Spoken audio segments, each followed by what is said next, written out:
We have this bad boy, the DJI Mavic Pro 2, and we're about to do some test flights and capture some hopefully stunning images of a beautiful Phoenix sunset. So let's do this.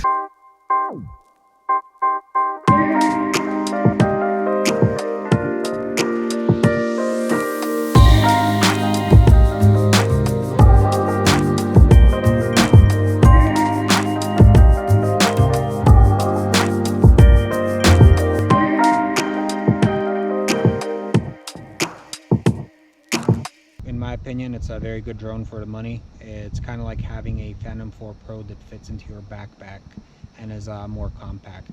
Kind of like a neat thing that I kind of discovered while landing is the gimbal itself can actually kind of move left and right, which is kind of dumb. I probably should have read up on it, and everybody in their mind probably knows that does it. So you can basically just get the gimbal to move in this general direction. So I hope you found this little video useful, and if you want to see stuff like this in the future, just let me know in the comments below. Thanks.